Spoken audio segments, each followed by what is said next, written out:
唔會，唔係啊，佢要撈㗎咧，得啦。等陣。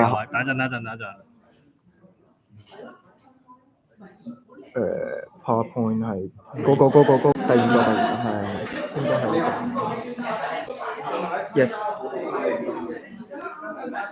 你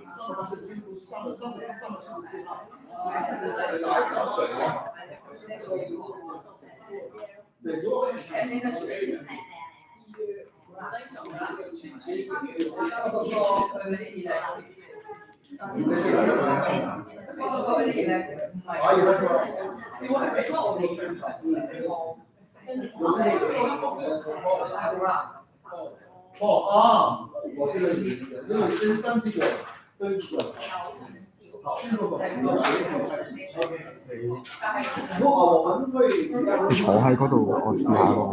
我坐啦。係啊，你成日坐低，我幫你研究。你有冇手機？而家開手機睇，先睇。唔係咁，我都要喐，我要喐咗個 mon。你要喐手機。你坐呢度啊？我想坐呢個位啊。喂，就係英文喎，你普通話，跟住轉廣東話。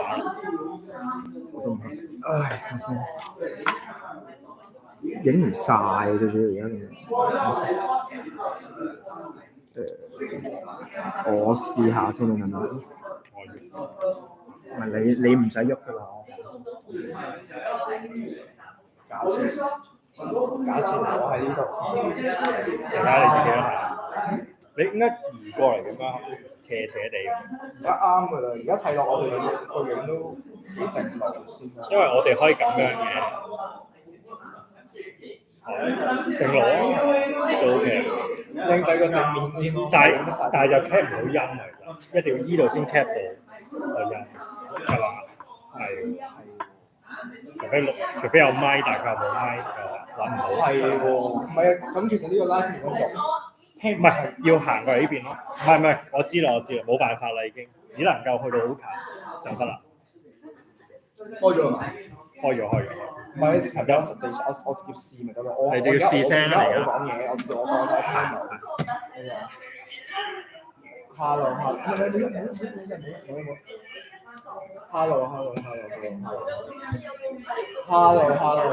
如果唔得啦，要行過呢度，跟住我哋就喐。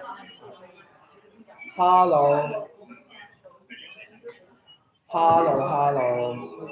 要呢個音量先錄到咯。Hello。呢度回音嘅喎。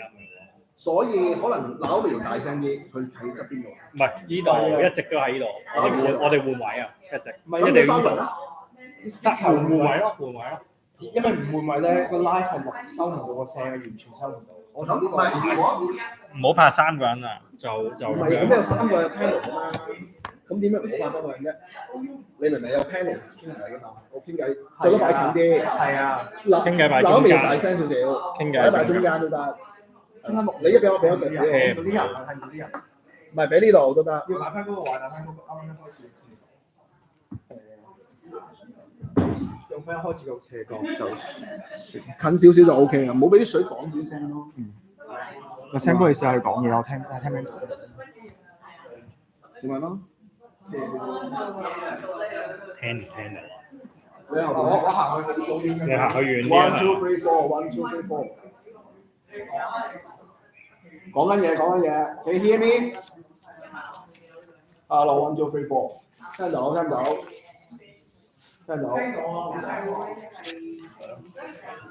阿星哥，我個音量聽得好清，你個音量等陣貓可以坐中間咯，我都覺得你坐中間可以，因為你講啊嘛。你 panel 其實坐中間，Daniel 仲喺嗰度啊嘛，完咗個道理啊嘛 ，Daniel 唔坐。你講中間咯，直頭。睇先，你坐。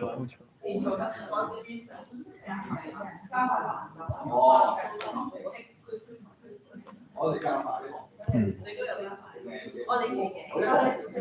你試下我會講下嘢。我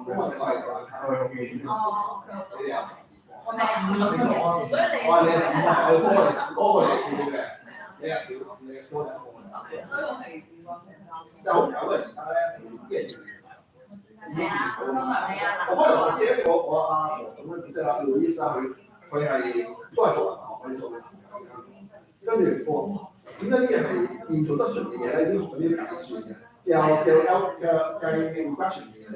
係啊，係我有個新。咁呢部 iPad 係上個成日開始睇啦，係我明明好簡單。點解你會揾埋呢個副嘅？所以個 NPL 即係如果以讀書嚟講 NPL。如果係你跟邊個講咧？睇你一個抽象嘅，我有亞洲人床仔，我哋有一科叫做係咯咁。咁去到嗰個位，其實你可以攞，但係我係可以。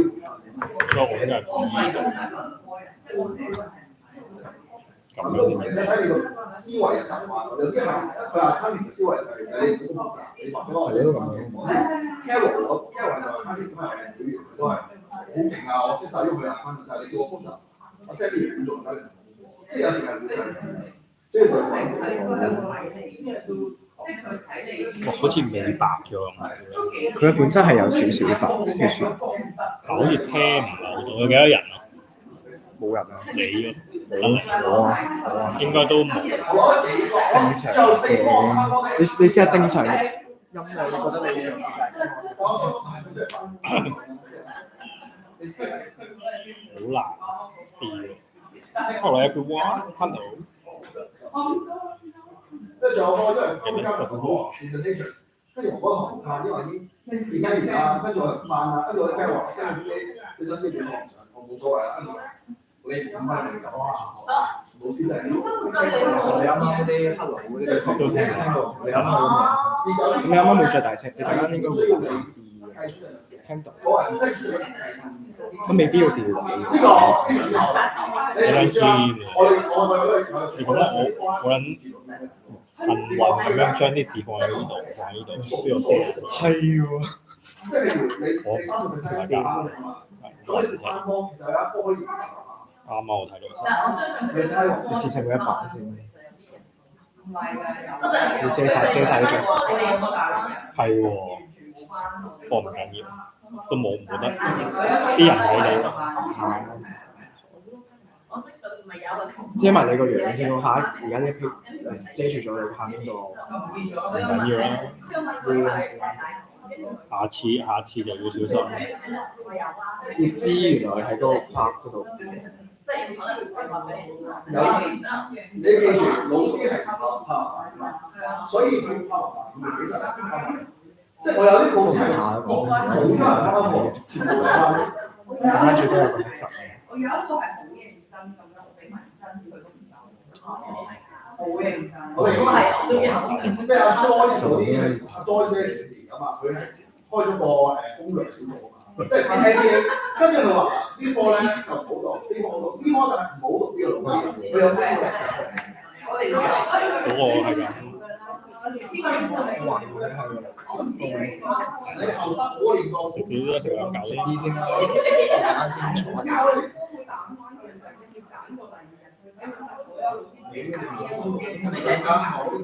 我以前香港年代你點上個方面？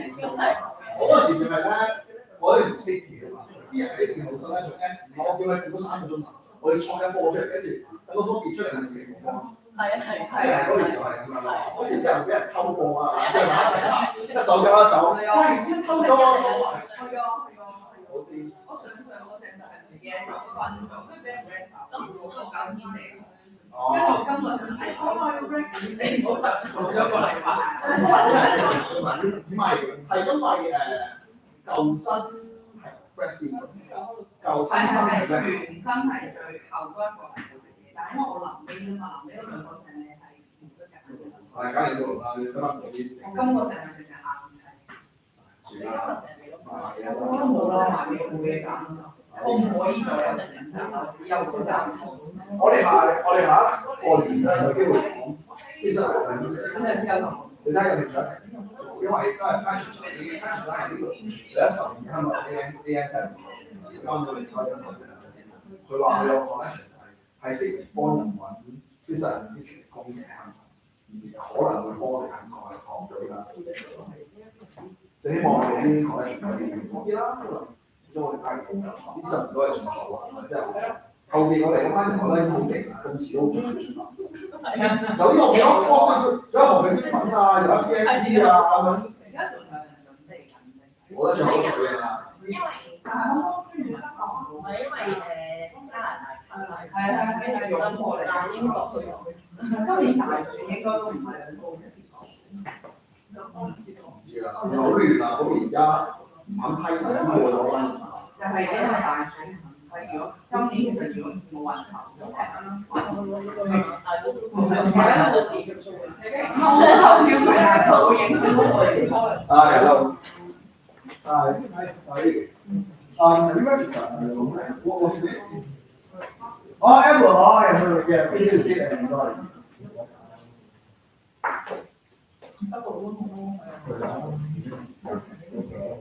So where you live? Halloween. Wow, very far away. You join me here? You leave the house. You leave the house. You take 70 minutes. Do you need to work or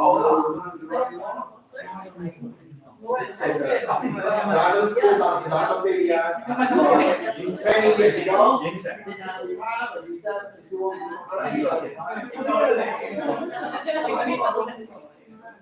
So where do you see the demand? Demand price or yeah, it's gonna be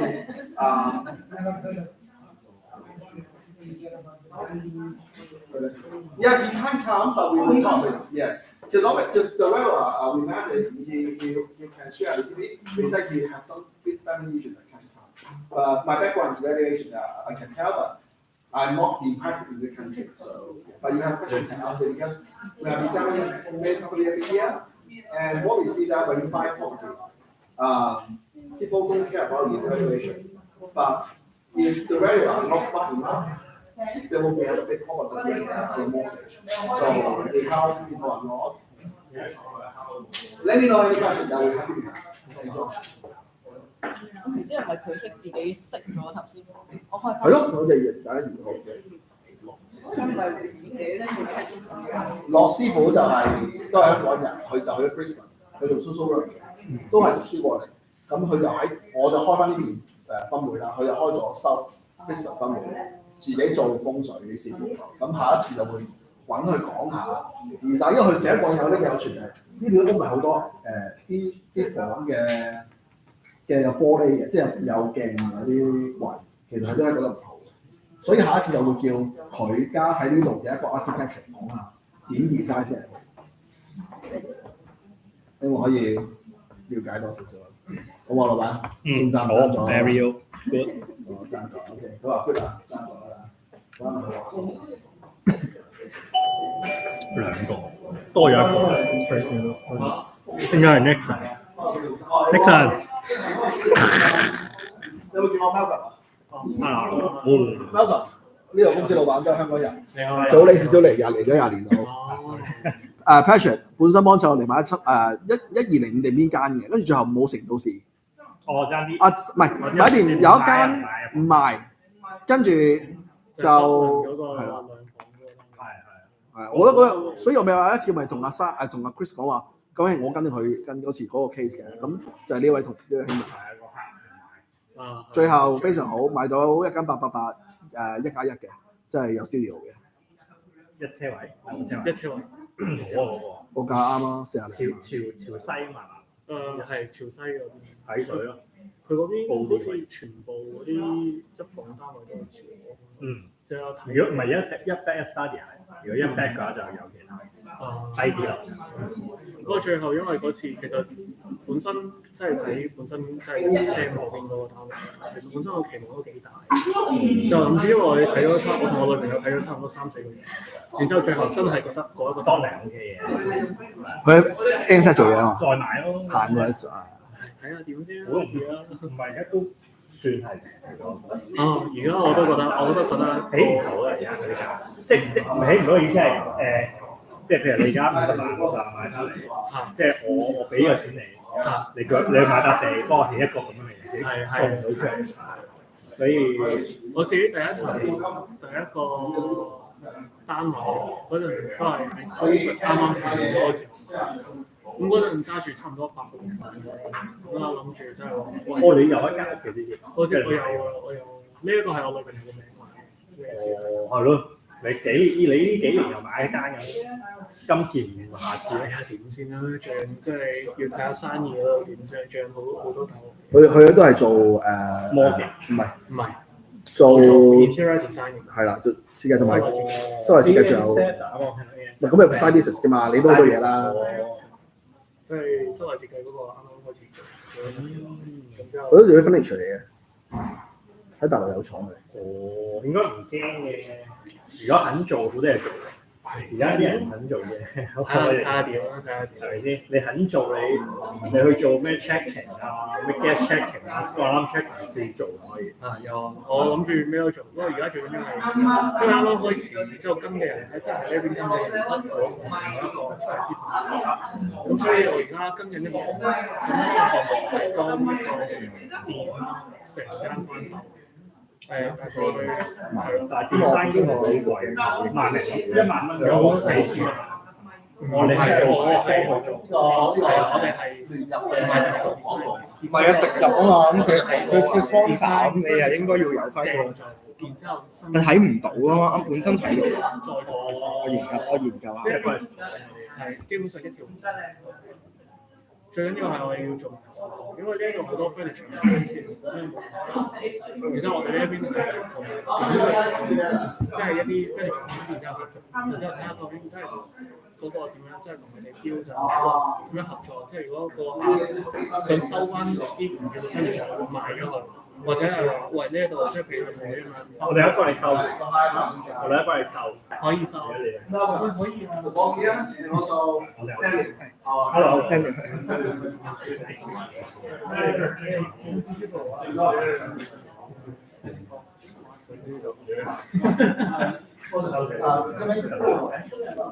我鎖啲門先，我閂後邊啲門。呢度啊，呢度。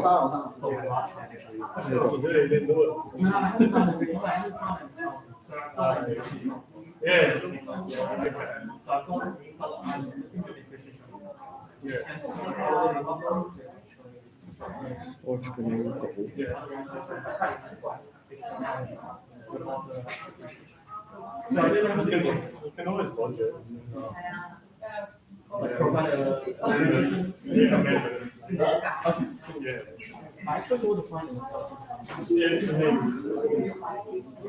而家就睇到車個望到 Forge 個 logo 喺個摩睇少少強行植入咗呢個廣告。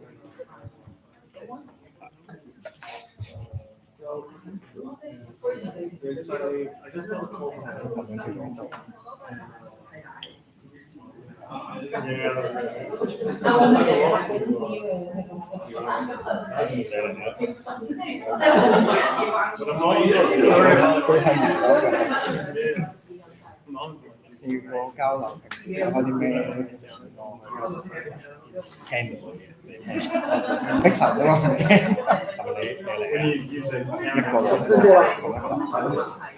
而家3個，我懷疑咧，我會係一 mix 3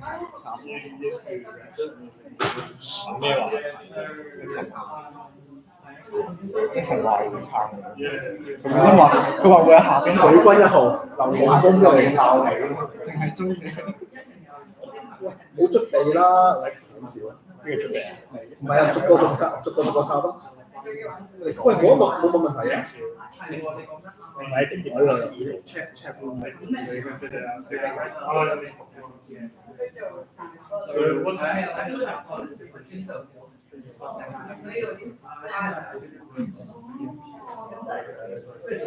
號，剩咩號咧？我1號應該。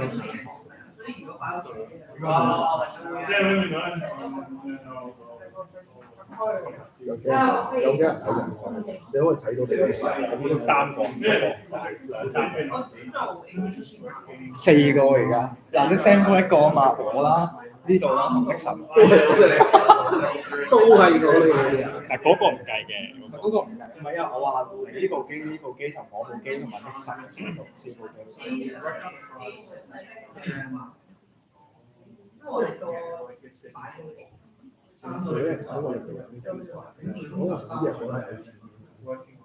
佢話但係佢想聽個 valuation，我都想聽嘅，我都係揾嚟，再揾啦，第時再試啦。好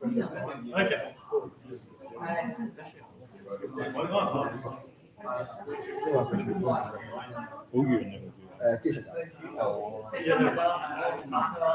其實而家啱啱好啊啲位，幾好啊！第時搞熟嘅就 hybrid 係咁搞 hybrid，有人嚟嘅嘢。iPad 你可以嗰度搞，得唔得？貼喺嗰度。你 keep 住係咁搞。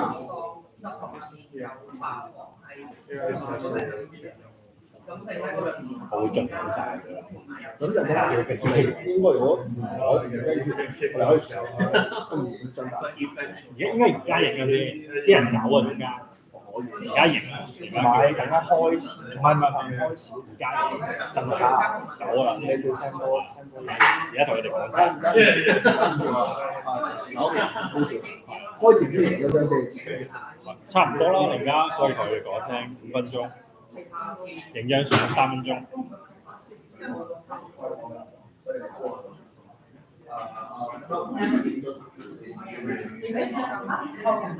咁你俾你發揮喎，俾我發揮。冇咪但係俾你發揮，你大聲少少。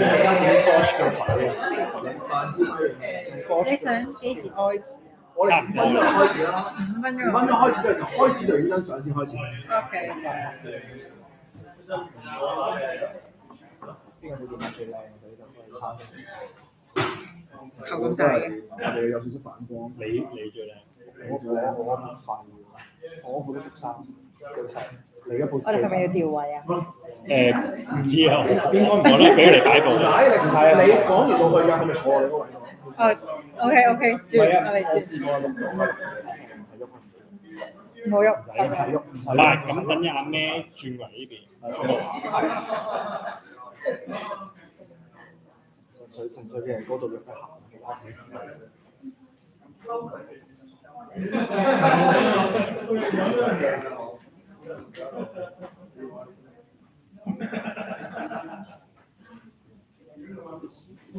咁樣睇到仲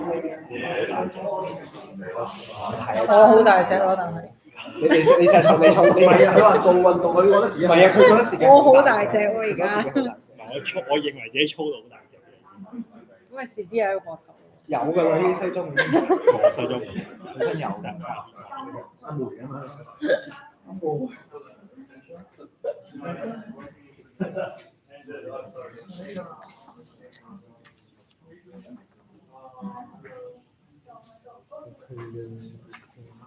Daniel 咧？ Daniel 喺度啊？你想佢坐過嚟先定係？唔使都可以做少少 manager。做少少 manager，OK。你撳 PowerPoint。佢自己撳。得，我係自己撳。我唔知啊，邊個撳啊？咩撳？唔係啊，你應該要拍先，唔知邊個先？唔係我先啊嘛。冇反應喎。前幾日，因為撳下嘅啫嘛，你睇一撳上。如果撳嗰度啊嘛，你撳嗰度，喺嗰度。啊，自己撳啊！有咩？冇 hands 啦，聽佢意思先。咩啊？呢個唔係 PowerPoint 嚟，我 YouTube 嚟㗎。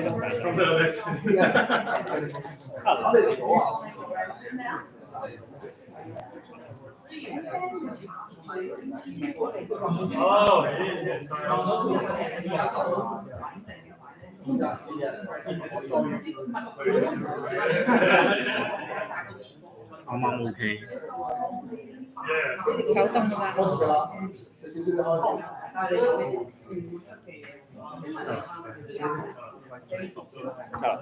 直接飛行㗎嘛。你有乜2分鐘開始 OK。Hi everyone. The event will be starting shortly, so please have a seat.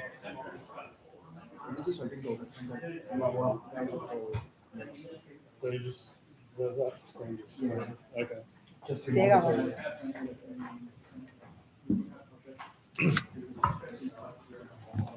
Sam 你唔係過嚟 Sam，你唔係講過咩咩？你要講 acknowledgement of 咩啊？你低晒你欣賞要。Melbourne 喂，1 2 3 1 2 3，自私影嘅你。 1 2 3。我哋唔係我哋影嘅相啫，而家。should we get a group photo before we start our event? So 點影啊 To be coming this Okay.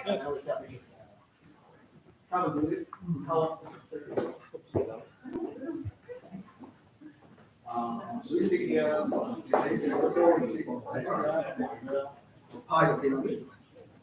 Right, let's have a seat. And then a picture, and then we'll move back to the stage.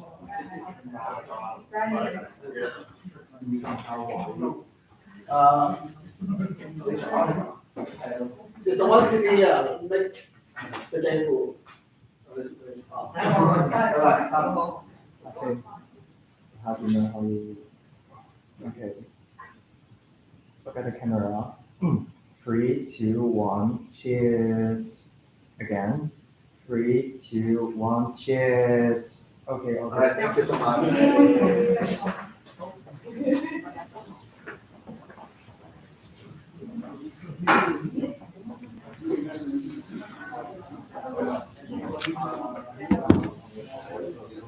Oh yeah. 就食嘢。 Sam's box. Yeah, just work together.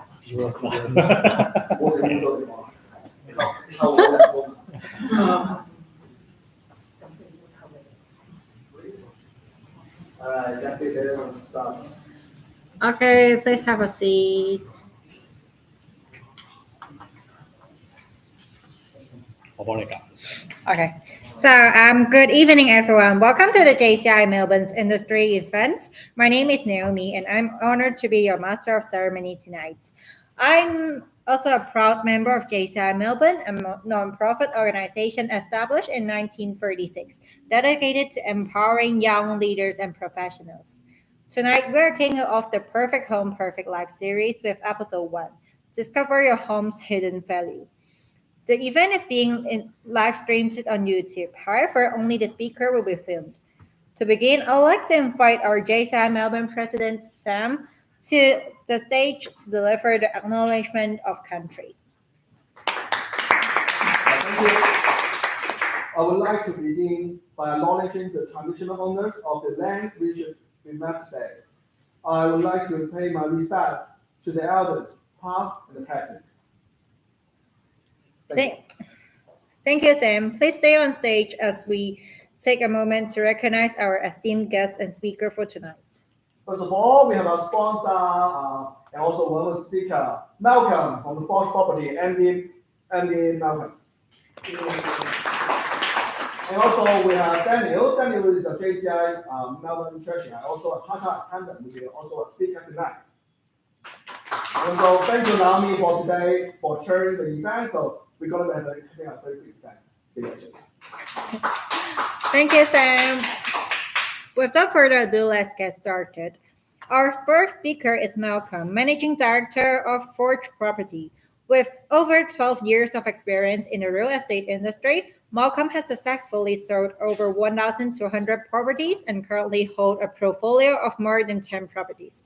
Additionally, he has several development projects in the city. With his extensive experience, Malcolm will be sharing the 5 most common mistakes property owner makes.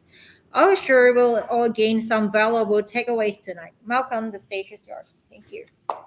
Thank you. Hello, everyone. Okay, let's start very simple questions. So, if you have rabbits, and which carol you will choose, like a property? So A or B, you guys will choose. So what A is the rent is very low, and then the sale price is pretty high, and one is the rental return very high, and also the price is pretty cheap. So do you think which one you guys will choose? B. by just the looking at the factor of these two factors, the price and the rental return. So anyone want to answer? Boy, B. Everyone choosing B, right?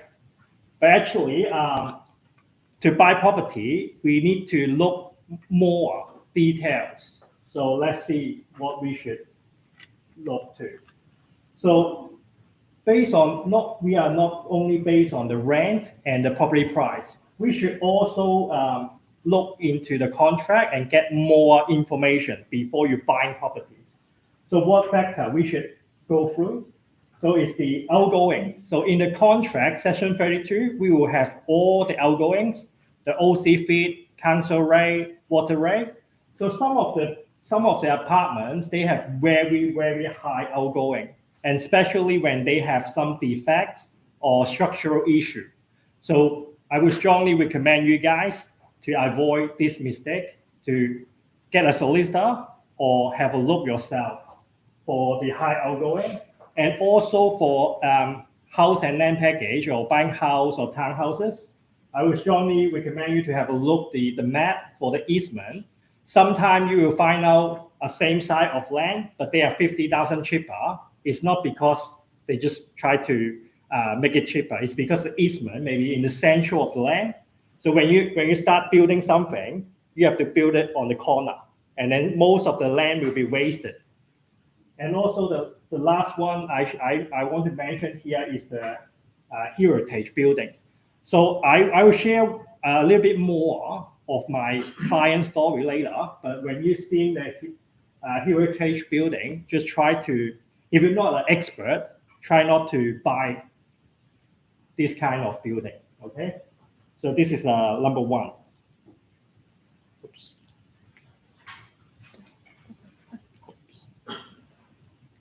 So, yeah.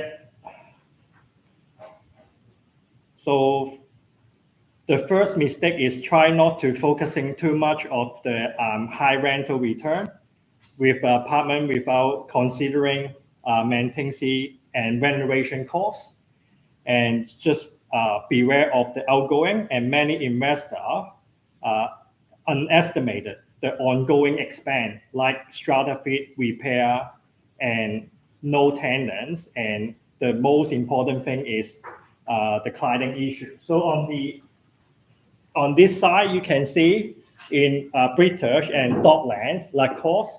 So the client, they have some flammable material, they have used it, and then the whole building got burned.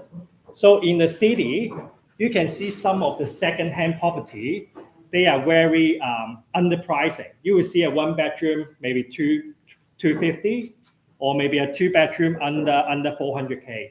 But they have cladding issue. So they have this kind of issue. And now a lot of builder and developer, they are not fixing it. So now the outgoing, the strata fit is extremely high. So if you're looking to buy an apartment, try to read the contract carefully and hire a solicitor or lawyer to help you to avoid this kind of mistake. So number two is lack of understanding on the tax, negative gearing and depreciation. So negative gearing isn't beneficial for everyone. So if you are buying a property for owner occupied, you are not beneficial for negative gearing, only for investor. And some of the client, they have low income, because in Australia, I think I will pass this. I'll just talk a little bit and then let the professional talk more about. So everyone in Australia, they have around 20,000 tax-free. But if you have a investment property, you can use negative gearing to do more tax deduction. And many investors, they are missing out on tax deduction because they don't know they can do a tax deduction report. So in Australia, you can do, there's a very famous company called BMT. So they will help you guys to do a tax deduction report. So one report is costing around $700, and then they can use for 30 years to do some tax deduction. But the first thing is, I think you have to have an income more than 20,000. Otherwise, you're already tax-free. So, but I think I'm pretty sure everyone here, when you guys go working, you probably achieve more than 50,000. So tax deduction and negative gain should be able to use it. So I think the depreciation can be like a hidden gold mine for everyone here. And if you're buying a very old property, the depreciation report may be not worth to doing it. But if you're buying something like under 10 years building time, I strongly recommend you to find our good accountant and then do a tax depreciation report. So number 3 is I'm pretty sure in here a lot of friends, your friends will tell you to buy a house, not buying apartments, not buying, apartment is not going to have any capital growth. But I'm trying to say here is for the land, sometimes you are buying overvalued land, and you have to check the demand and the location as well. Even you're buying house and land package or landed properties. So landed matter, location is the real value, because in Australia, when you drive like 3-4 hours, you can still get something very cheap properties, but the capital value is staying the same for another 20 years. So you guys need to do more research on the area, the location, and I would say I will expand a little bit more for my 10 properties. So I normally will do a report for 6S. So I will simply talk about a little bit here is school. So a good area will have a good school. Station, so station which means tram station, train station, bus stop, and sport. So they will have some basketball court, swimming pool, security. So in the west area, we have some issue at the moment is about the security. So security also very important, and status. So status, which means what is the percentage of rental investor and the owner-occupied. So normally when the status a lot of owner-occupied person, the property price will go up, like Turex, like Grand Waverley. And Box Hill, why they are going down very low is because previous 5 years, a lot of Asian investors buying Box Hill, and then they have a major impact in these few years. So the status very important. And the last one is shopping center. So if you find a location with this 6S, normally they will slowly increase the value. Yeah. So number 4 is try to not using the Asian expectation and put into Melbourne. So a lot of Chinese client, Asian client telling me they can flip it every like 2 years. They double the price, they triple the price, but I'm here in Australia for 20 years plus, and I can see Sydney, Melbourne, Brisbane, they have a single-digit percentage increase every year, but it's pretty hard. If some agent telling you they can flip it every 2 years, I think they are lying in Australia. So Australia average for my calculation for my properties is around 10 years. To double it. Sometimes maybe a little bit more, and then when you buy something good area, you can get 7 years double it. So it depends on how many homework you're doing. So the number 4 mistake is try to lower your expectation, and then try not to believe some agent telling you that you can flip your property, double the price in a short time of period. So number 5 is the mistake during the purchasing. So in some unnecessary expense before making an offer. So I'm doing a real estate agent for 12 years. I can see a lot of people, they trying to not believing us what we're talking about, and then do a lot of additional work before they signing the contract. So I give you one case study is Sam do have a client. He send like a bank valuer plus the building inspector. We tell them to sign the contract first. So what happened is when they doing the bank valuation finish and the building inspection finish, we got a client offer a significantly more money for the properties, and then end up with this client losing the deal. So I strongly recommend everyone here, you guys can do like a conditional contract. So you put the condition there. So I buy few property in Tasmania. So what I'm doing is I will put in the contract for building defects not exist 10,000 or 20,000 to sign the deal first, and then vendor sign it, and then I hiring a building inspector to visit the property to do the inspection after. But I can secure the property and also don't waste the expense, like unnecessary expense. Yeah, and also make sure. But one thing's very important is and also you guys have cooling off period. If you guys not buying through the auctions, you guys have a cooling off period, so you guys can get out the contract 3 days. So, and also, but during that time, I strongly recommend you to hire a lawyer or solicitor to check the contract to make sure there's no historical heritage building. Yeah, that's very important. And let me share you one story about that heritage building. So I got one client from China. So he saw one property is like 20% below the same street, same building, same land size, but 20% cheaper. So what happened is my Chinese client not listening to me to hire a solicitor to check, and then the local agent, they are not trained. Sometimes they just work for a few months. They are new, and they didn't mention about the heritage. This is a heritage building in Turak. So what happened is they bought it, and then actually the buyer want to lock down the building and then rebuild a new whatever his dream home is, but they end up with unable to lock down. And then you can see the news. So what they're doing is I think they burn the house. I mean, they hire someone to burn the house, but I mean, in Australia, it doesn't work that way. So what happened is once you're damaging the property, the council will ask you to fix it.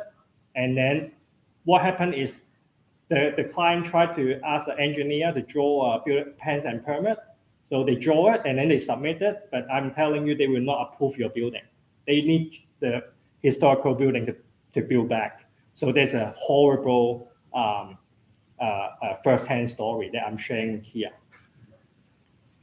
And that's the major mistake. I think this 6th mistake I'm sharing today is here actually is the median price for 1970. So it's around 50 years ago. So here you can see the figure in Melbourne is $12,800, a median price for a property. So I strongly recommend everyone here, once you check all the data and make sure that no high outgoing, no easement, good land, good property, you check with the vendor, building inspector, everything you have checked it. If you're able to afford it, I think the way to don't make the mistake is buy it a little bit earlier. So you can see in this graph from 1970s, every year is like a few single-digit percentage increase. All the way to 2001, you can see it's already out close to 300K. So in these 30 years. So the secret I'm telling you is the best time to buy property is always 5 years before. It's always 5 years before. Yeah, unless there's a third world war. Yeah. Yeah, that's it. So I will pass the things to our professional accountant. Okay, thank you, Malcolm, for such an insightful presentation. I'm sure that everyone won't burn their own house. And we'll have a Q&A session later. So if you have any questions, just ask later. So now we'll welcome our second speaker, Daniel. Daniel is the treasurer of JCI Melbourne and an experienced chartered accountant. He's the founder of SKD Accountants, a firm specializing not only in individual tax, but also in strategic tax advice for businesses. If you have ever had a tax-related questions, Daniel is definitely the person to ask. Daniel, it's over to you. Please share with us some key insights with what we shouldn't miss. Thanks, Naomi. It takes a little bit. Yeah, it's a bit delayed. Yeah, that's all right. I thought I'll start off with just like a little quick quiz of just a list of rental expenses and whether you guys think it's deductible or not. So the first one is just loan interest. If you just put up your hand if you think it's deductible. Yes. Yes, it is. So money. I'm just surprised that there was only 3 people put their hands up. But when you borrow money to invest in an investment property to generate income, the interest portion of that is tax deductible on your tax return. The next one is the principal repayments on the loan. No. Yeah, everyone got that right except Sam.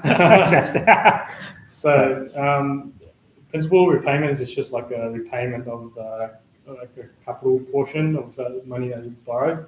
So therefore it's not tax deductible.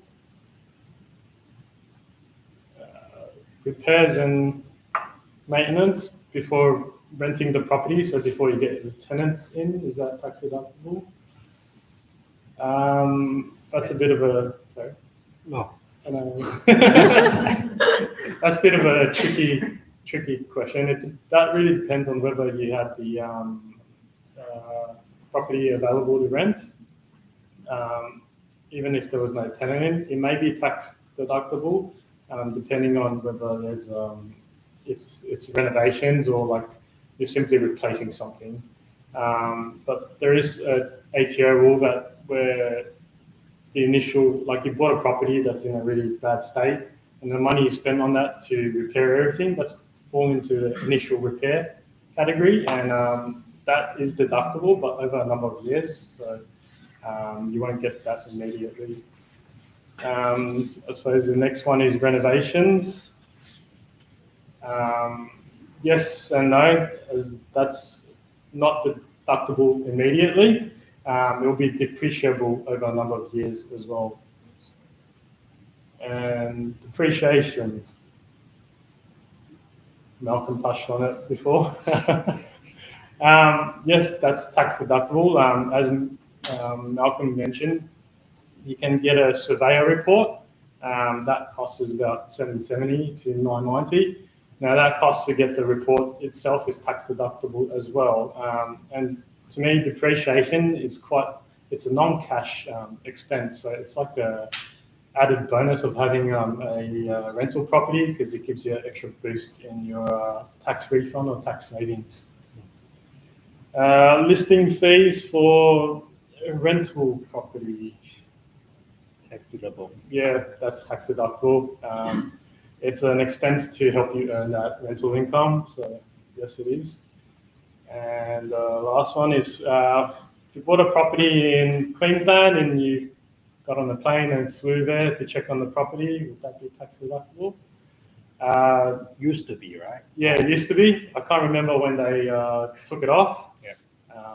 But yeah, travel expenses used to be tax deductible, but I think it was like around 2012 or 2014 when the government removed that. So even me just driving to check on my rental property in, I don't know, Werribee, that's not tax deductible anymore as well. So yeah, buyer's agent's fee. So if you hired someone to help you strategize where to buy a property, is that tax deductible?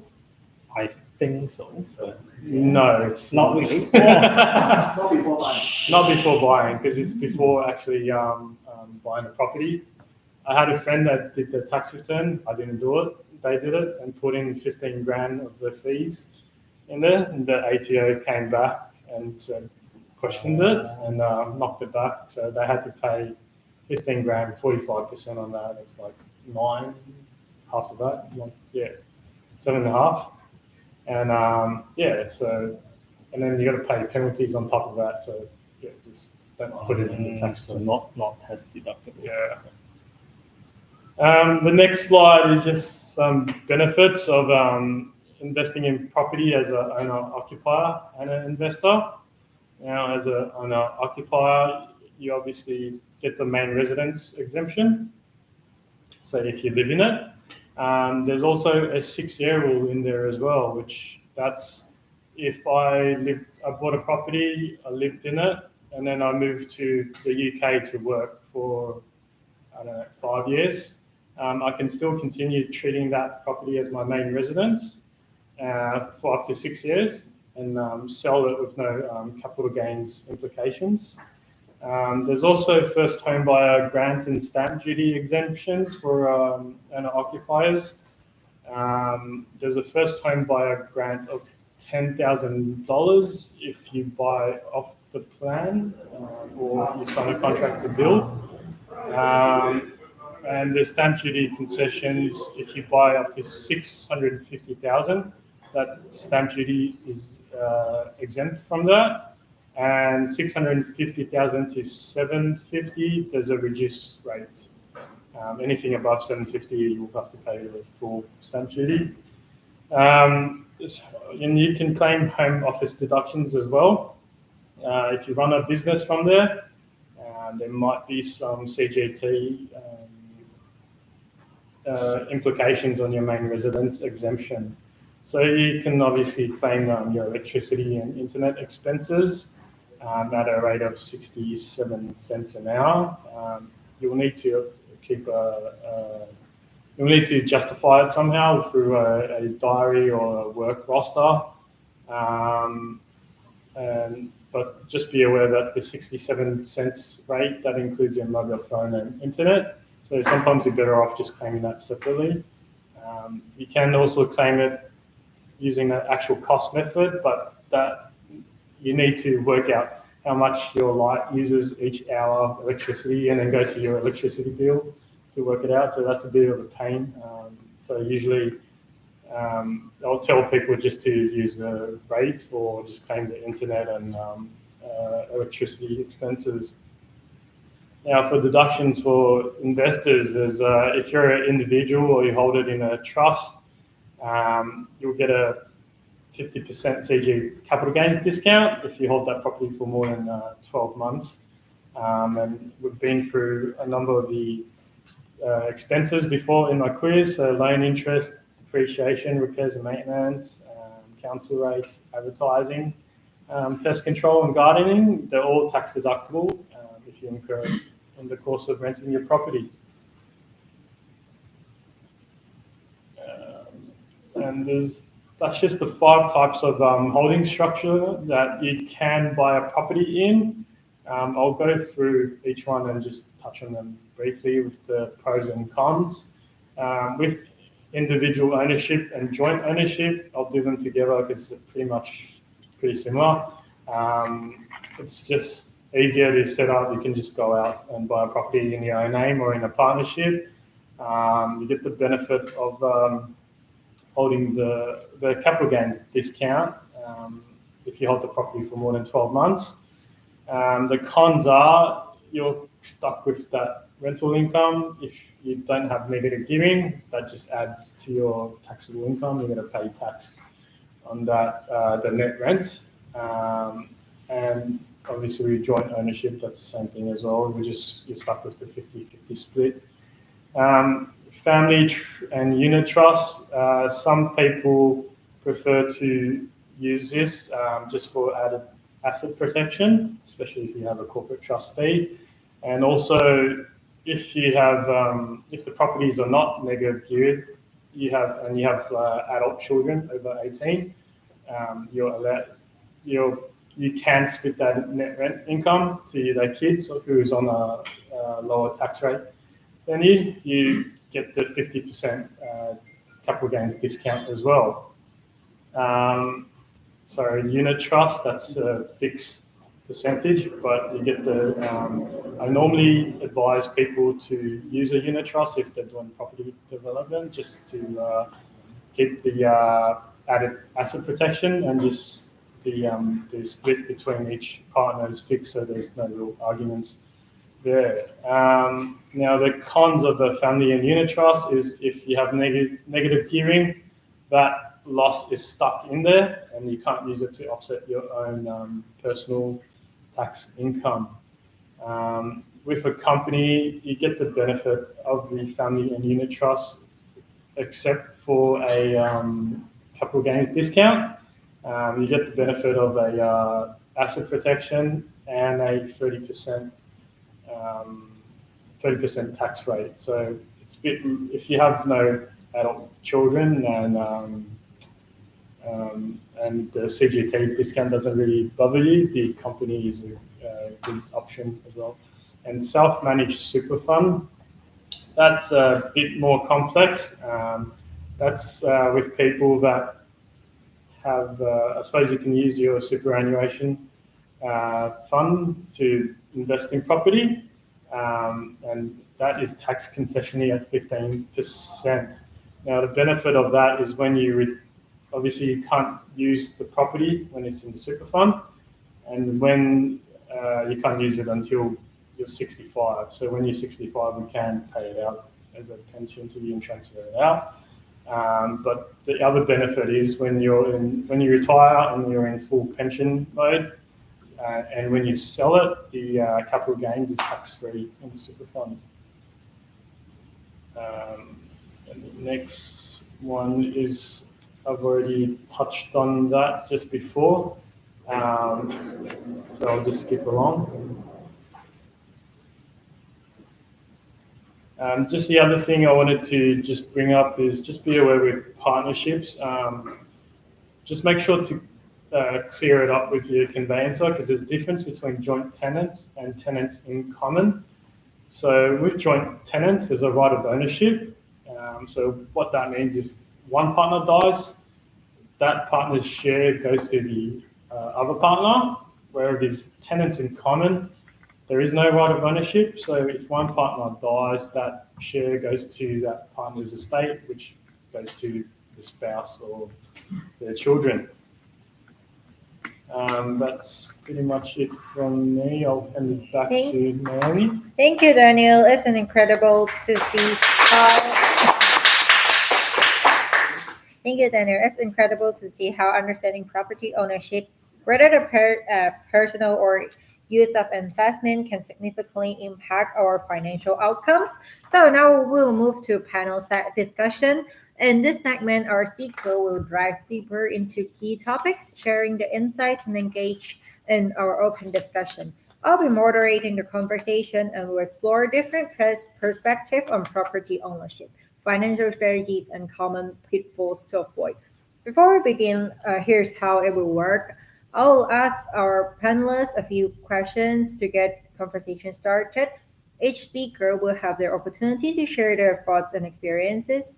After the structured discussion, we will open the floor for audience questions. So let's get started. So for Malcolm, what do you think is the most important thing for people to consider when buying a home for the first time in Melbourne?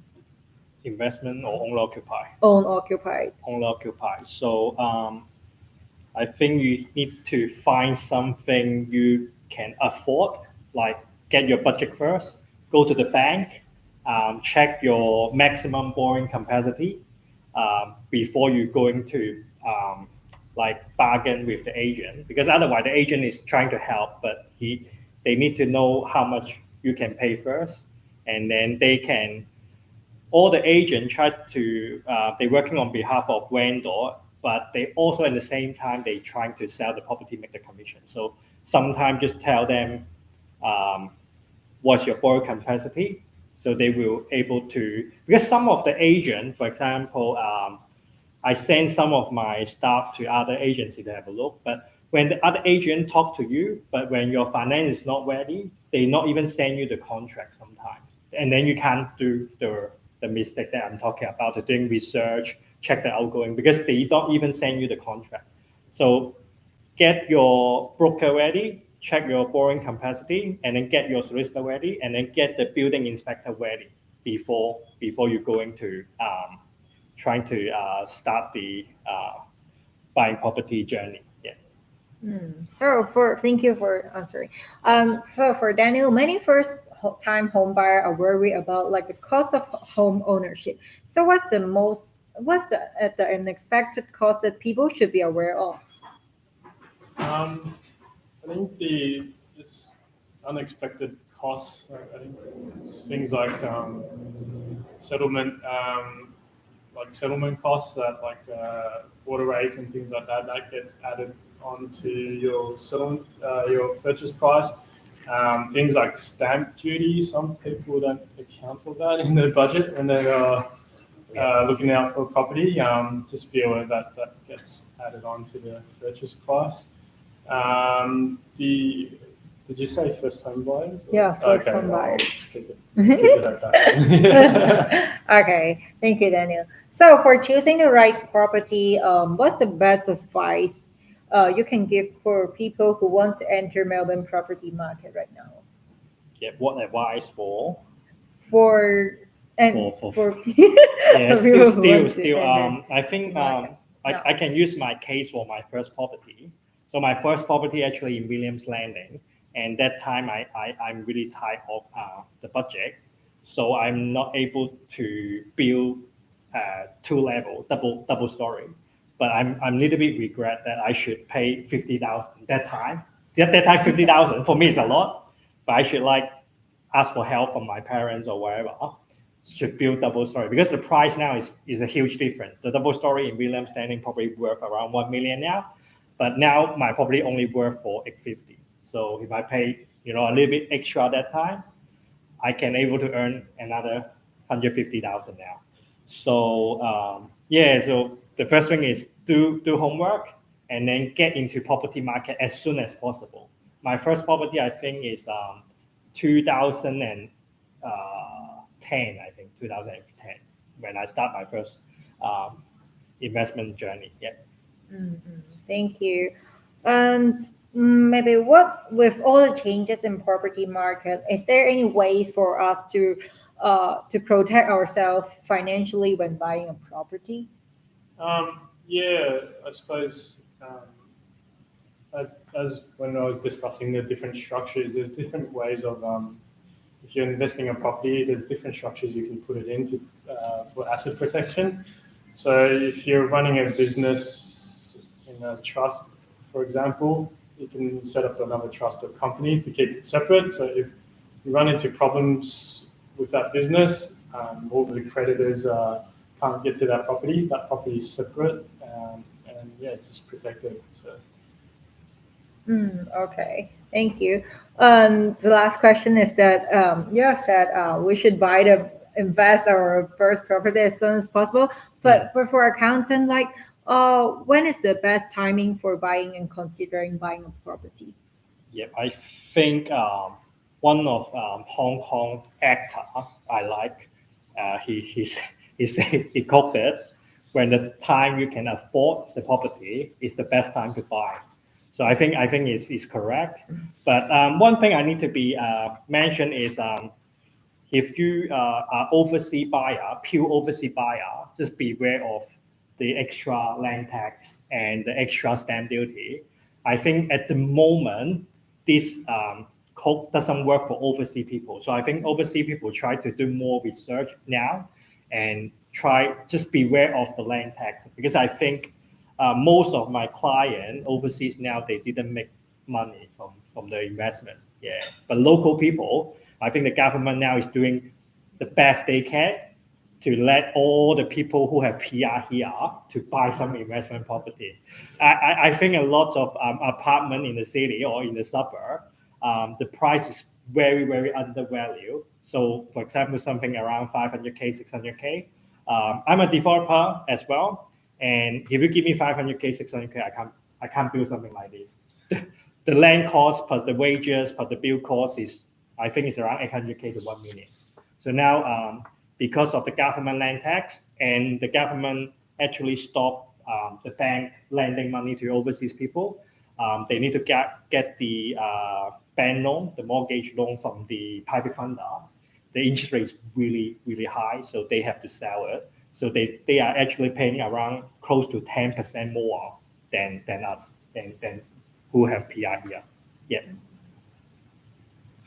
Like, how about Daniel? No, I agree. There's no real right time to buy a property right now. If you can afford it, the property has always been a safe investment asset class, and it's always continually increased as per Malcolm's chart that he showed before. There might be some minor dips here and there, but it's just there's always going to be demand for a home. So, and yeah, I've heard that if you hold the property for 10 years or longer, it always doubles. So I'm not sure how true that is, but yeah, I've heard that as well. Okay. Thank you both. So now we'll open for sections for floor Q&A. So, do you have any questions? Feel free to ask. Yeah, please. Number one. Okay, I have a question, and since you've been talking about buying, I'm interested on the selling part of it. Yeah. So the scenario is this: can you walk us through the process of selling a landed property? Yeah. Which is an investment property where there's an existing tenant, you probably just renewed the lease. Yeah. But then you want to sell it. Yeah. So what are the kind of steps? Because it's managed with a property management company, for example. Do you go through a seller first, or they deal with the property manager? Like what? And then how do you go through all the capital gains tax things that you need to pay, like the whole selling value chain of selling the property? I can start for the selling part, and then you do the CGD part. So I want to know the landed property, right? Is a house, is it? Yes, so what is are you a citizen or overseas citizens? So you lease it out for how long is the contract at the moment? So 1 year. It's going to be another year. Another year. So so it's not the best position at the moment when you sign 1 year lease already, because a lot of current buyer for me is a lot of owner-occupied people buying because of the government putting the extra land tax recently. So but where is the location? Around west or north? It's in another state. Oh, in another state. So case by case, I think maybe a good time in Brisbane or Perth, because they just 60% increase. I just recently do some homework for myself. If in that state, I think you can sell it because the market, the demand is so high. No matter 1 year lease, even if you sign 2 years lease, they still have someone to buy.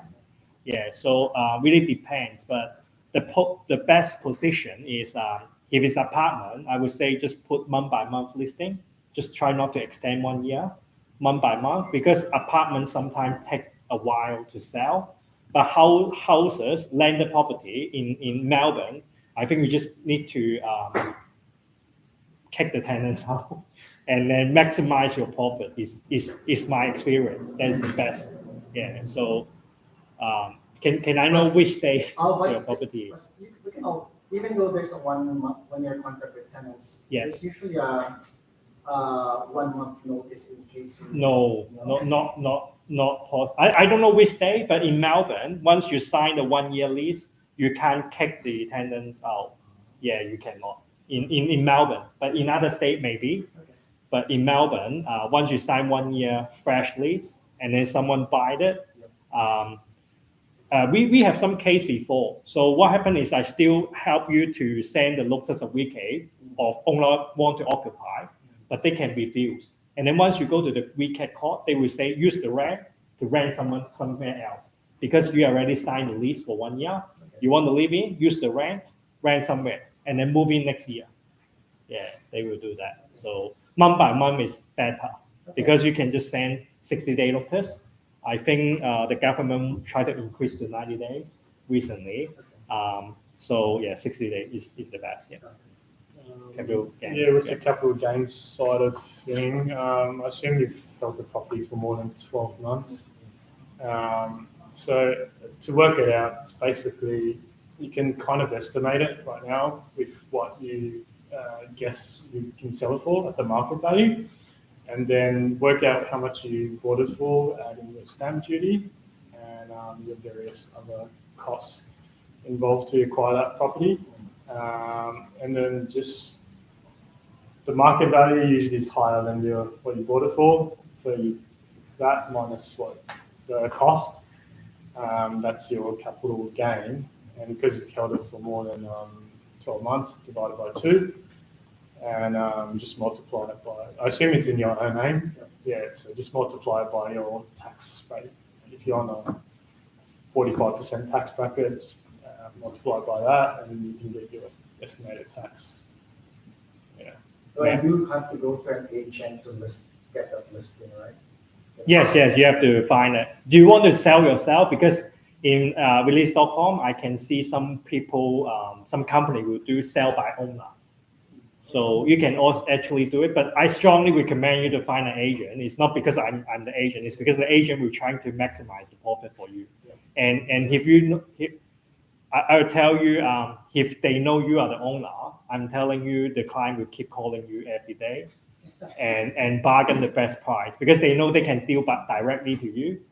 And then, but agent, we know we can go through the contract to you, and then you don't need to worry about the legal costs. And then the best thing is we do have a trust account, and you don't have a trust account, and a lot of professional buyer, like the buyer, they're very scared of where the deposit pay to your account. If something goes wrong, what happened? Yeah, so I will recommend you to find the agent. But if you really want to do it, there's a way to doing it. Yeah. Thank you. We got another question. Just for Martin, just wondering for the agent, is it always based on condition, or there's other like fee base or? Or for selling properties. Yeah, no, for buying property. For buying, in Australia, I don't have the analysis report, but I think 90% is selling agent. It's less than 10% buying agent. So when you're buying properties, you don't pay any fees except the contract. I mean, except the property price. Yeah. But selling, the seller pay for the commissions. And normally, there's 3 costs for seller, I can answer, which is commission. So if you're doing yourself, you don't need to pay the commissions. Advertisement costs. So even you sell yourself, I think the best website is realistic.com and domain. So they cost you a lot of money. Yeah. And the last one is the solicitor. Need to prepare the contract first. Yeah. Try not to when the client ready and then prepare the contract. Contract sometime, I'm telling you, it up to 3 months. I have one contract using 3 months because the water company, I think the data something damaged it, so they cannot provide the outgoings. Yeah, for a long time. But average 2 weeks for the contract. Yeah. Yeah. Please. A question to Malcolm. So, based on what you think the Melbourne market is going on, what would you recommend investors to do if they're holding investment property? They already have investment property. They already have investment property. They don't know whether they want to sell, they want to keep it. So I think it's not a good time to sell it at the moment. If you can hold on in Victoria market, I think I will put hold. Like when you buy shares, right? You got hold, strong buy, strong sell. I think now in Melbourne, Victoria I think you should hold it if you can able to hold it. But some clients cannot hold it. I would say just sell it before things getting worse. Because once you cannot pay the interest, you will go to the credit report. And then I don't know, the credit report probably take 2 years, right? If you want to clean it up, or maybe more than that. I think it's longer than that. Yeah, maybe longer than that. And then once the market getting bad, and then you find a good job, you can get mortgage in the future. So if you think, I always tell my client to get some extra fund for 6 months. So if anything goes wrong, you have 6 month repayment at least. And then in this 6 months, I don't care you do Uber, Eat, or Uber, just try to make the repayment and then sell in this 6 month time to make sure you don't get into the credit report. But because once you get into the credit report, it's really hard for broker or bank to help you to get a loan. Yeah, I don't know how long, 4 years, 2 years, maybe more, not sure. Yeah, somewhere in between there. But Yes. It's quite costly to get that mark off your name. Yeah. I think as an investor, you always try to sell at the highest point. But if you cannot hold on, then you have to sell. Yeah, but if you given if they are able to hold the property for let's say 10 years or 15 years old. Yeah, sell in the peak time. Sell in the peak time once the interest rate increase, because of Melbourne Victoria property is very high, they will increase the interest rate, and then sell at that time when the peak time is. And then peak time you can see from the auction rate. So the peak time auction rate in Melbourne is always more than 85%, and then 90%. Then is the time to sell. And I think now is a good time to hold. If you are the economic very bad, you can hold. If you don't have any property, I think it's a good time to buy now actually, because some of the area like Box Hill, I can see some people bought 5 years ago 1.5 million. Now it's still 1.5 million, or some of them maybe 1.6. But think about the holding cost. They're actually losing money. If they're selling for 1.6 now, they're actually losing. If you put the same amount, like 300K for the down payment, you put it in the bank for 5 years, you're getting more than this. And then don't forget there's stamp duty, 5% stamp duty. And my advice is, if you got property like me, if you've got multiple properties, I think just hold, because you don't know if the things will get worse, so hold on. If you don't have any property, I strongly recommend you to buy one. And if you have property and then struggling, think, can you hold it for more than 6 months? Otherwise, just start looking for me, looking for Sam, and then start selling. Don't wait till something goes wrong. Yeah. So how can you avoid to buy just like property like you just mentioned, the Box Hill, you bought like 5 years ago, it still hasn't? Because they didn't check the status. As I said, 6S, right? That time, too many investors. So that time is good time to sell it in Box Hill. 5 years ago, when you're seeing the status, all the buyers investor, they just applying 188A is a policy to immigration. So and then they even fail apply, but they keep buying. So that time is a lot of people buying. So you have to check the status. Yeah, when a lot of investors. Yeah, even Point Cook. Yeah, even Point Cook is a lot of investor. So you can see the increase you buy 10 years ago is not a big increase.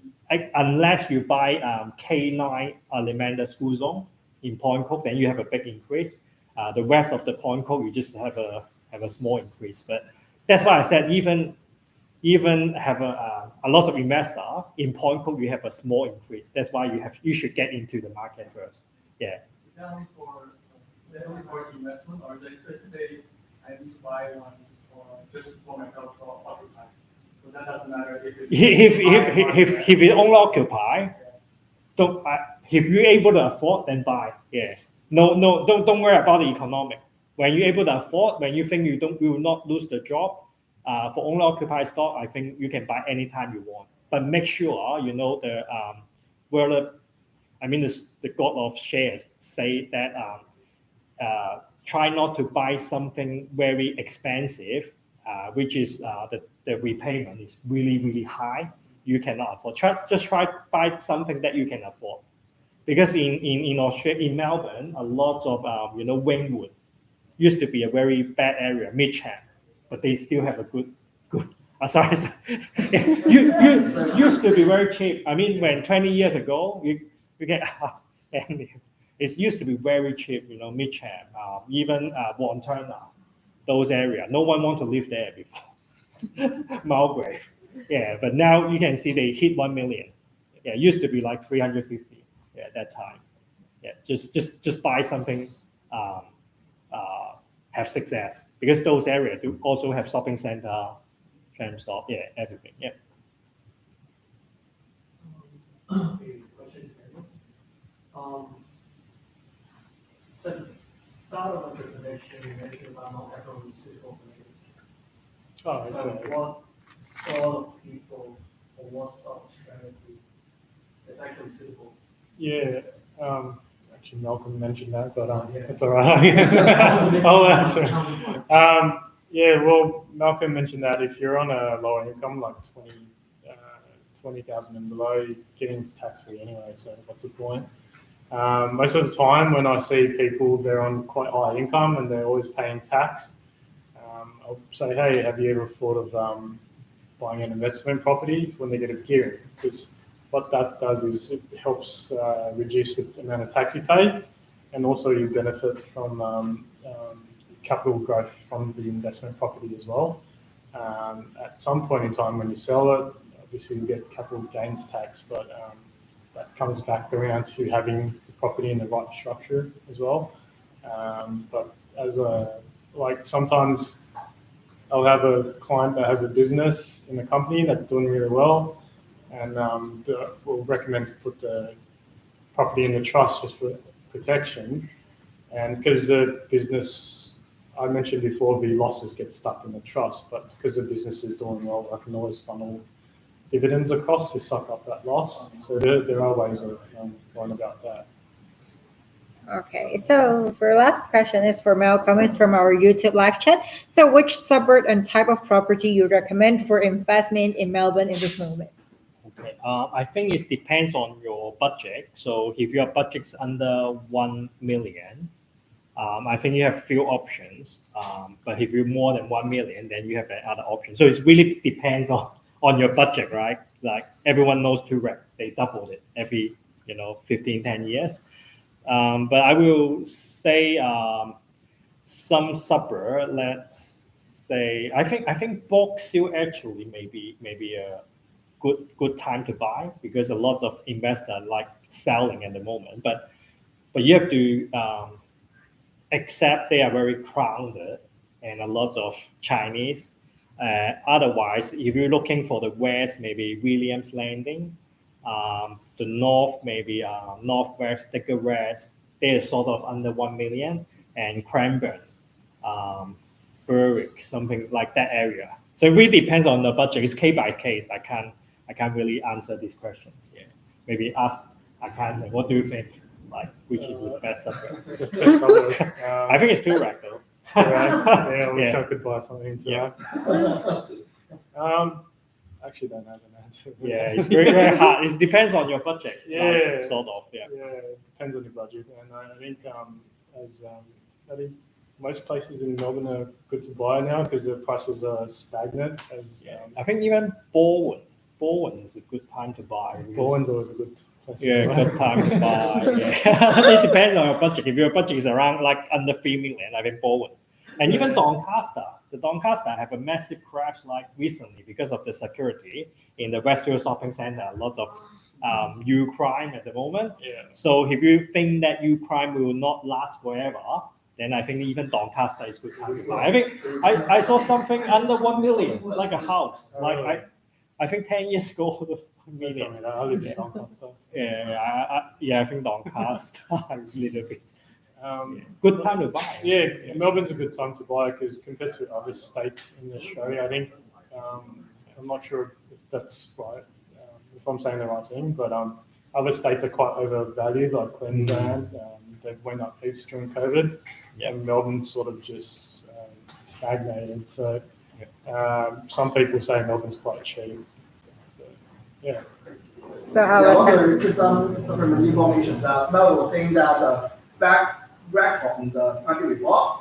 I just asked my good friend ChatGPT. So he answered me that we'll stay for 5 years.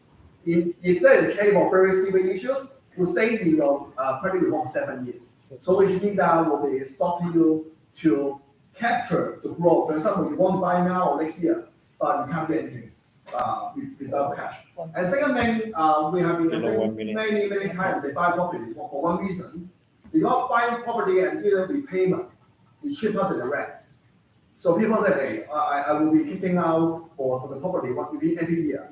So they want to buy a property and then they live in it, they don't worry about anything. And then some people, they buy a 2-bedroom property, they will rent to people that are in the university or other students. So that's the reason people, if they buy property for themselves as owner occupied, will be very recommended to take action as soon as possible. But for investment, definitely need to talk to Daniel or Malcolm what you should do. I just want to talk to the viewer about he mentioned that it's under 1 million. So under 1 million, I think depends on he want to live in the west, north, or the eastern suburb, 1 million. I think even Mulgrave, you can maybe find something under 1 million. Wingwood, maybe you can find something under 1 million. And Williams Landing definitely under 1 million. Dickerass, Cranbourne, those areas is also under 1 million. So it depends. If I was you, I would maybe struggle a little bit, like my first property in Williams Landing, 50,000, a little bit more. I think it's a good time to buy in Doncaster, to be honest. I think really good time. I saw spill of the Main Street in Doncaster is around 1 million. Yeah, it used to be a very good suburb. Like now it's also a very good suburb. So very good. And then I want to say a little bit more about Doncaster. Is I think a few years ago there's a Hong Kong stream, like they can come, and then a lot of people actually buy in Doncaster. That time, I mean, the capital growth is high. I mean, people from 1.2, 1.1 million suddenly went up to 1.5, 1.6. And then now because of the security, they drop out a little bit. Or maybe same thing like Box Hill. Like a lot of investors from Hong Kong suddenly went to that area. And then now because of the security or whatever reason, they are reselling. Yeah, something like that. So try to keep an eye. What you need to do is just type your suburb or the suburb you're looking for in realistic.com. So they have a chart, like how many % of owner occupied, how many % of investor. So when the investor growing massively, so just beware of that. And also when you type suburb report, you can see what kind of people living there, local, Asian, Indian, whatever, and how is their household income, and what is their education level. Just type suburb report and then type the suburb that you're looking for. Yeah, you can see a lot of data there. Yeah. I live in Doncaster, and I can say it's but some of them, some good property is still very expensive in Doncaster. Some of the good street, they are still like 2-3 million. Yeah, it depends the street. Yeah. Yeah, I want to share a little bit. What Melbourne is saying that in the great, so we east part of Melbourne, right? So one of the very famous theories are spillover effect. So when you want to look for the property that expensive, but not too expensive, so you go to the best area, but next door. So that's where I'm living, right? And I want to buy something in Grand Waverley, but I wish but not rich enough. So people buying for more. So people will definitely go after to the area next to the best one. So people have been looking after Doncaster East because of Doncaster East School have been all very good, but now have been changing. And people living in Doncaster, I mean the area still have been good. So I'm saying is, find some good location, you think afford it, buy it. But if not, buy next door will be a very good indication. Yeah, I want to add a little bit more is when you buy owner occupy, the way suitable for me, maybe not suitable for you, because the price I'm talking about in the main street may be very noisy. So you have to accept the noise first. And also the property price in Williams Landing 1 million is a very nice property. So your living standard is very high. But in 1 million or 1.1 million, 1.2 million in Doncaster, the house is, I mean, you know what I'm talking about, like second-hand, 35 years old, 55 years old. You go inside a little bit smelly. Yeah. So are you able to to live in this kind of property, to enjoy the capital growth? Otherwise, it really depends, because this shop I renovate by myself. So if you know how to do renovation, you can buy something like very old property and then do renovation yourself. But if you don't know how to do it, maybe not trying to buy something very old. Yeah, it's not suitable for you. So case by case. So I would say if you're interested, maybe just make an appointment with me, and then we do it one by one. Okay, so the last question is the follow-up question from our YouTube audience. She'd like to ask whether we should prefer like apartment, townhouse, or houses. Oh, okay. So as I said, so it's suitable for different persons. So by using the big data to talk is, I think house is very safe. house is very safe. But if you're an expert, I do have a client buy apartments and then make half millions. But the apartment is built by CBUS or some good. You have to do more homework for apartments. But apartments rent is quite high. And once you check the outgoing, it's not very high, and then it's also a good investment. So it really depends. If you are just get into the market, I think maybe start from like house and land package because they have 10-year structure guarantee. So you will be, even some of them Magicon, they will give you 25 years or lifetime structure guarantee. So they are very good for people who have PR or citizen, because otherwise have land tax again. So maybe start from a house and land package or a landed property. If you're looking about some capital growth and lifestyle, you want to live in a very good suburb like Grand Waverley, Baldwin, but your budget is not high enough, maybe townhouse. And then the last is investment. Investment is for someone who have high income, want to do depreciation, and some expert, or someone. But apartment have one good thing: it's very easy to calculate the return. Just the outgoing minus the rental minus the outgoing. So I have one client have around 10, 20 properties, apartments. They're getting so much rent because he's using a company hold it, and then he pay the interest overseas. Yeah, so he's using something really smart method. So that client actually buy apartment every year using the rent. Yeah, and then keep growing the portfolio. And then same time using interest to do deduction and depreciation. Yeah. So different people have different way to grow their portfolio. Like me, I also have some commercial property as well. So case by case, it depends on what you're interested. Yeah. Okay. Thank you for our speakers, Daniel and Malcolm, for sharing the valuable insights. So before we wrap up, I would like to invite our president, Sam, to share more information about JCI Melbourne. So, as I mentioned all the time, JCI is a non-profit organization, and we've been running the event in reaction to the need of the society. So for series, we will continue to talk about property. But next one, we have invited Leo from Brisbane. She is a function master, and she will be talking about how to do the back design and from the function perspective. And also we got Camilla, who is also from Australia, and she is an architecture teacher in Swinburne. So she will also sharing the tips on the how design. And other than that, we can help people to secure a job. So from the seat.com, top trending, actually top 14, that's a data analytic job. So we have a convention that we probably will run and job hunter sharing session. How could they land to our data analytic job? So stay tuned, or if you want to help, you approach me or any JCI members, they will be happy to have a spot for you. This one. This one, please join us because we are not selling anything, but we need some members to become our members in that. So we've been doing so many events. We will support our members, and we will also do the leadership training a lot. And because in JCI around the world, we have 200,000 members. In Australia, we have 200 members. So we will, other than work, we have so many events. We will go eating, we go to the barbecue in the Apple Park. So today we'll have some car discount. You like join today will be $60 per year. And for students, will be just $20 per year. So only for first year because we start the chapter. So hope to see you guys soon in our events. So pass it back to you.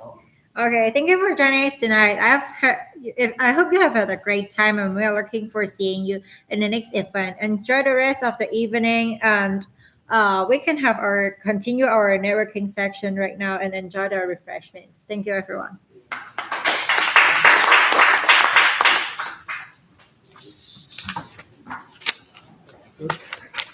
So I want to ask one question actually. I'm Gary. I want to ask you regarding some taxation because too rich enough to really get someone to take care of your income. She's really rich.